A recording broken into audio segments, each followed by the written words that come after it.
All right, so just some rules here about some of your zeros. So non-real zeros, if a complex number a plus b, where b is not zero, is a zero of your polynomial function with real coefficients. So we're saying that the polynomial has to have real number coefficients. So it would look like something like this. So those coefficients have to be real numbers. You could have some with not real numbers.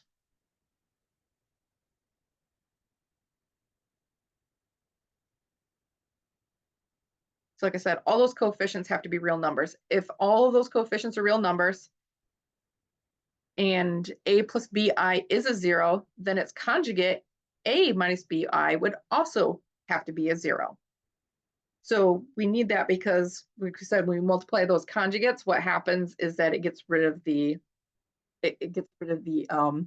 complex, the imaginary unit. So we saw that with the first example that we went through. So that means non-zeros occur, non-real zeros occur in conjugate pairs. Irrational zeros, so that's when we have square roots. So if a plus c square root of b, where a, b, and c are rational and b is not a perfect square, is a zero of a polynomial function with rational coefficients. So by rational coefficients, that means it has to be integers and it has to be fractions made with integers. Then its conjugate of a plus a minus c square root of b is also a zero.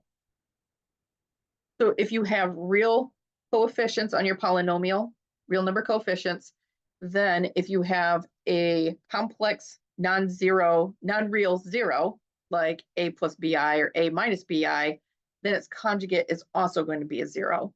If your polynomial has just rational coefficients, like I said, it has to be integers or fractions of integers. Then if we have an irrational zero, like a plus c square root of b, then we'd also have to have its conjugate, a minus c square root of b.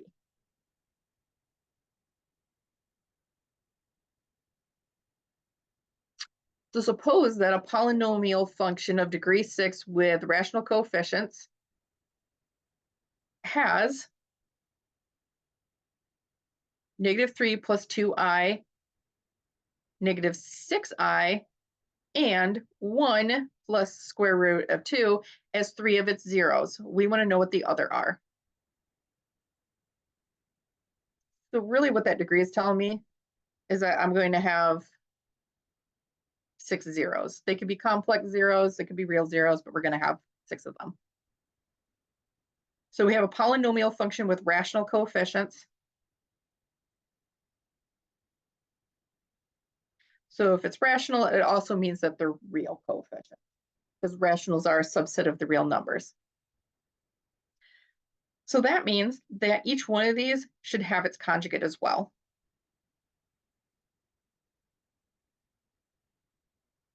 So -3 plus 2i and -3 minus 2i are some zeros. We would have the -6i. So think of that as being like 0 minus -6i. So its conjugate would be the 0 plus 6i. And then you just take off the 0. Then, because of those rational coefficients, 1 plus square root of 2 and its conjugate of 1 minus square root of 2 are also zeros. So if we were to make a guess of what this graph would look like, there'd be an A out here. We would have x minus 6i, x plus 6i. We would have x minus 1 minus square root of 2. Might barely fit these in here. Let's see.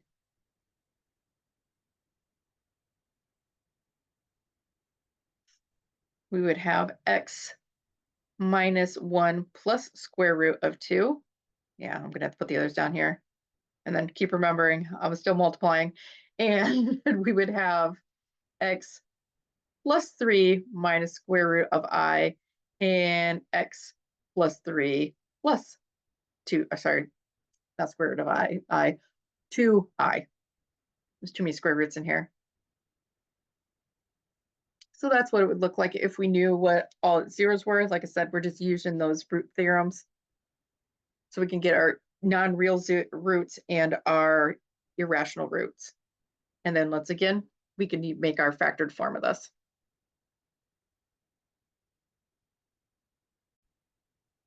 All right, so you take a minute with this one. So this is a polynomial function of degree 5 with rational coefficients. It has the roots 2, 1 plus I and 3 minus square root of 5. So remember, we have rational coefficients. So we have zeros. This is telling me that I should have 5 zeros. That's what the degree is telling me. But I'll give you a minute to work on that and we'll come back. Okay, so nothing tells me that that this real number here should provide me with another root.